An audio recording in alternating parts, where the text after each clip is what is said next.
Guys, welcome back to my YouTube channel. അപ്പോൾ ഇന്നത്തെ video എന്ന് പറയുന്നത് രാവിലെ തന്നെ എണീറ്റപ്പോൾ എനിക്ക് മസാല ദോശ കഴിക്കാനാണ് തോന്നിയത്. കാരണം 2 ദിവസം മുമ്പ് നമ്മുടെ സ്പാനിഷ് എന്നെ കൂട്ടാണ്ട് പോയി മസാല ദോശ കഴിച്ചിരുന്നു. പിന്നെ നമ്മളാണെങ്കിൽ ഇപ്പോൾ കുറച്ച് നാളെന്ന് പറയാൻ പറ്റില്ല, ചിലപ്പോൾ ഒരു 6-7 മാസമൊക്കെ ആയിട്ടുണ്ടാവും കുറച്ച് മസാല ദോശയൊക്കെ കഴിച്ചിട്ട്.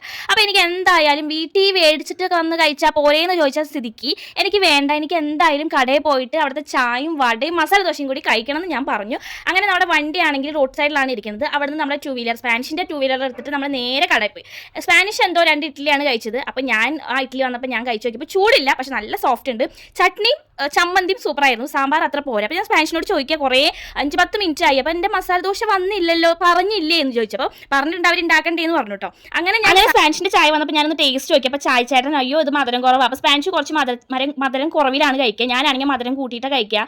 അപ്പോൾ അവർക്ക് ഓൾറെഡി സ്പാനിഷ് ഒന്നും പോണ കാരണം അറിയാം. അപ്പോൾ എന്ത് ചെയ്തു, എനിക്ക് കുറച്ച് മധുരം കൂട്ടിയിട്ടുള്ളത് തന്നു. പിന്നെ എൻ്റെ മസാല ദോശ കുറച്ച് കഴിയുമ്പോഴത്തേക്കും വന്നു കേട്ടോ. എൻ്റെ ചായ ഫസ്റ്റ് വന്നു, മസാല ദോശ വന്ന് ഞാൻ ആർത്തി മൂത്ത് പണ്ടാറടങ്ങിയിട്ടാണ് ഞാൻ പോയി കഴിക്കാമെന്ന് വെച്ചത്. അപ്പോൾ അതിലെന്തോ ഒരു സംഭവം. അപ്പോൾ ഞാൻ എന്ത് ചെയ്തു, എനിക്കാണെങ്കിൽ പിന്നെ എൻ്റെ മനസ്സ് അനുവദിച്ചില്ല. അപ്പോൾ സ്പാനിഷിൻ്റെ ഒരു ഇഡ്ഡലി ബാക്കി ഉണ്ടായിരുന്നു, ഞാൻ ആ ഇഡ്ഡലി കഴിച്ചു. അപ്പോൾ ഞാൻ പറഞ്ഞു ഈ മസാല ദോശ പാഴ്സൽ ചെയ്ത് കഴിഞ്ഞാൽ എൻ്റെ വീട്ടിലെ ഉണ്ണികൾക്ക് കൊടുക്കാമല്ലോ, നമ്മുടെ മാളുവിൻ്റെ ഉണ്ണികൾക്കൊക്കെ കൊടുക്കാമല്ലോ. അപ്പോൾ ഞാൻ എന്ത് ചെയ്തു, ഞാനത് അവിടെ വെച്ച് വേസ്റ്റ് ആക്കി കളയണ്ട, എന്തായാലും നമുക്കത് വേണ്ട. അപ്പോൾ പിന്നെ അവരാണെങ്കിൽ അത് കളയുള്ളൂ. അപ്പം ഞാൻ വിചാരിച്ചു ഇവരാണെങ്കിൽ ഇവിടെ പശുനി കെടുക്കുകയായിരിക്കും, അപ്പോൾ അവർക്ക് കൊടുത്തു. അവർക്ക് പോലും ദോശ അവർ തിന്നണില്ല. അവരൊന്ന് മണത്ത് നോക്കിയിട്ട് അവർ പോയി. ഇവരുടെ എന്തെങ്കിലും വെച്ച് കൊടുത്തിട്ടുണ്ടെങ്കിൽ ഇവരുടെ ആറ്റിറ്റ്യൂഡ് ഒന്നും അല്ല കേട്ടോ. ഇപ്പോൾ ദോശ വെച്ചിട്ട് കാണുന്നില്ല, കണ്ണിൽ കാണില്ല.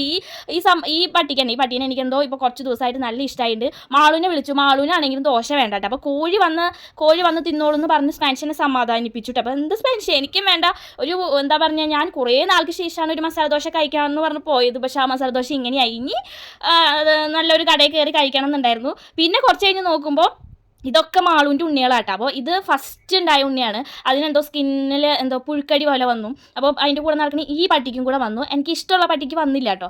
അതെന്താണെന്നറിയില്ല, അത് ഇരുന്ന് നേരമൊക്കെ കഴിക്കുന്നുണ്ട്. എന്നാലും അത് മര്യാദയ്ക്കൊന്നും കഴിക്കണില്ല കേട്ടോ. എന്നാലും എന്താ അതിന് ഇഷ്ടമായിട്ടുണ്ട്. വിശപ്പ് ഞാൻ ഇടയ്ക്കിടയ്ക്ക് ചോറ് കൊടുക്കാറുണ്ട് കേട്ടോ. അപ്പോൾ ഇന്ന് രാവിലെ ഒന്നും കൊടുത്തില്ല. ഇതാണെങ്കിൽ ഇങ്ങനെ നോക്കിയിരിക്കണം കേട്ടോ. ഒരു ദോശ കൊടുത്തിട്ട് ഇങ്ങനെയാണോ കുട്ടികളെ നിങ്ങൾ നോക്കിയിരിക്കണേ എന്ന് ഞാൻ ചോദിക്കായിരുന്നു കേട്ടോ. അത് കഴിഞ്ഞ് നമ്മുടെ കുറച്ച് കഴിഞ്ഞപ്പോൾ മാളു പോയി ദോശ തിന്നാൻ മണത്തിട്ട് തിരിച്ച് എൻ്റെ അടുത്തേക്ക് തന്നെ വന്നു. പിന്നെ കുട്ടിയും കൂടെ വന്നു കേട്ടോ. അപ്പോൾ മാളുവിന് വരെ വേണ്ട. അങ്ങനെ ഞാനിതൊക്കെ നോക്കിയിരുന്ന് ഇങ്ങനെ ആസ്വദിക്കുകയാണ്. ഇങ്ങനെ ആർക്കും വേണ്ടല്ലോ ദോശ, എൻ്റെ ദോശ ആണെങ്കിൽ പോയി. അങ്ങനെ ഒരു 5 മിനിറ്റ് കഴിഞ്ഞപ്പോൾ നമ്മുടെ കോഴിയമ്മ വന്ന് കഴിച്ചിട്ടോ. അപ്പോൾ എനിക്ക് സമാധാനമായോ, കോഴിയെങ്കിലും കഴിക്കുന്നുണ്ടല്ലോ എന്ന് വിചാരിച്ചു. പിന്നെ ഞാൻ അത്രയും ആഗ്രഹിച്ച് പോയതാണ് ഒരു മസാല ദോശയും ചായയും വടിയും ഒക്കെ കഴിക്കാനായിട്ട്. പിന്നെ കടയിൽ വന്നപ്പോൾ നമ്മുടെ അപ്പുറത്തെ താമരത്തെ ചേച്ചി എനിക്ക് ഒരു മിഠായി തന്നു. എന്താ പൊടി എന്ന് പറഞ്ഞിട്ട് എനിക്ക് കൊണ്ട് തന്നു കേട്ടോ. പിന്നെ വീട്ടിൽ നിന്ന് എഗ്ഗ് പുഴുങ്ങിയത്, മുട്ട പുഴുങ്ങിയത് കൊണ്ടുവന്നിട്ടുണ്ടായിരുന്നു. അപ്പോൾ അതും കൂടെ ഒന്ന് കഴിച്ച് സെറ്റായി. അപ്പോൾ ഞാൻ ചോറൊന്നും ഉണ്ടില്ല കേട്ടോ. എന്ന് വെച്ചാൽ എനിക്ക് മസാല ദോശയുടെ വിഷമം കാരണം എനിക്ക് ഒന്നും കഴിക്കാൻ പറ്റിയിട്ടുണ്ടായിരുന്നില്ല. പിന്നെ ഉച്ചയ്ക്ക് ഞാൻ വീട്ടിൽ വന്നപ്പോൾ ഫ്രിഡ്ജിൽ നിന്ന് കുറച്ച് നേരം തണ്ണിമത്തൻ എടുത്തു. അപ്പോൾ ഇത്രയേ ഉള്ളൂ. താങ്ക്